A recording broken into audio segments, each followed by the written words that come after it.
अस्सलाम वालेकुम रहमतुल्लाहि व बरकातहू। जनाब आज बड़े दिन बाद जनाब बच्चे वाली माशाल्लाह बकरी लियांदी ने, खूबसूरत और माशाल्लाह न्याब तोहफा ही ने और थले माशाल्लाह पठोरा ही पठोरा ही वेख रहे ने कितना माशाल्लाह सेहतमंद और माशाल्लाह एक्टिव है। और जनाब सिर्फ 3 तो 4 दिन का माशाल्लाह पठोरा ही ने और इतना एक्टिव है तो खुद भी माशाल्लाह नजर आ रही है।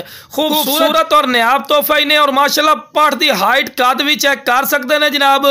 दूसरे सूए दे खूबसूरत माशाल्लाह चीज़ ने और बिल्कुल चिपटे सिंगा दे विच और माशाल्लाह कन्नां दे लापर भी चेक कर सकते हैं, चंगे लंबे कन और लंबी वेल और दो वेखो बिल्कुल तीरली कर सीधी।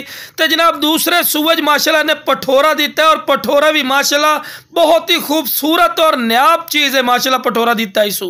तो बकरी का दुध जड़ा बिरा 1.5 तो 2 लीटर दुध है बिरा, 1.5 तो 2 लीटर दुध ही बड़ा मायने रखता है। बच्चा भी रज के पी लेंदा फिर भी माशाल्लाह दुध वाधू इस तू पिया।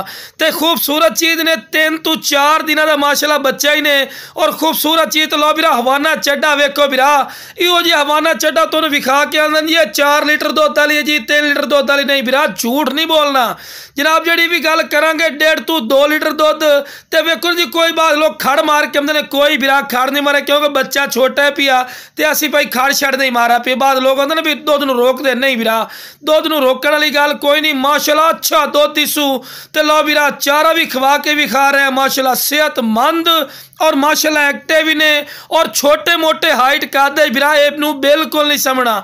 चंगे हाइट कादे विच ने कम अज कम 35 इंच माशाल्लाह हाइट। माशाल्लाह पठोरा भी खूबसूरत और अनमोल तोहफा ही ने। अल्लाह खैर कीता इसे पठोरे ही बिरा कुछ दिनों बाद पैसे पूरे कर जाने जिस रैड ते तुहानू बकरी मिलनी है। बंदा सैड तो हो गया तुहानू पता लगे कि इस दा ही बच्चा है, वेख अपने बच्चे नू चट रही है सूंघ रही है। खूबसूरत चीज़ ने और नया प्योर माशाल्लाह खट्टी मक्खी चीनी मदरसा नस्ल दी है। तो खूबसूरत चीज़ ने तो डिमांड ही बिल्कुल जायज़ और मकूल हो सी। हाँ अगर ये नाल तुसी मदरसा मंडी चले जाओ या किसी होर मंडी को या याली को पुछो जाके तो नाल दी पट तो कम अज कम 60-65 70,000 रुपये डिमांड कर सेन, लेकिन जनाब अपना रेट नहीं आना ने। इंशाल्लाह तुसी कॉल करनी है, तुहाडी कॉल दी रिस्पैक्ट हो सी इज्जत हो सी और बिल्कुल मुनासिब रेट ते विच माशाल्लाह तुहानू बकरी मिल जासी। ते माशाल्लाह पठोरा वेखो माशाल्लाह कोई ऐसा पॉइंट नहीं पठोरे का जिहड़ा कम होवे बिरा, हुसन वाला पठोरा ही ने और खूबसूरत क्वालिटी वाली चीज़ है माशाल्लाह। तो जिस बिरा नूं इंशाल्लाह चाहिए जनाब स्क्रीन ते नंबर चल रहे हैं इस ते राबता कर लवे, थोड़े राबते की कदर हो सी और बिल्कुल मुनासिब रेट ते इंशाल्लाह बकरी तुहानू मिल जासी।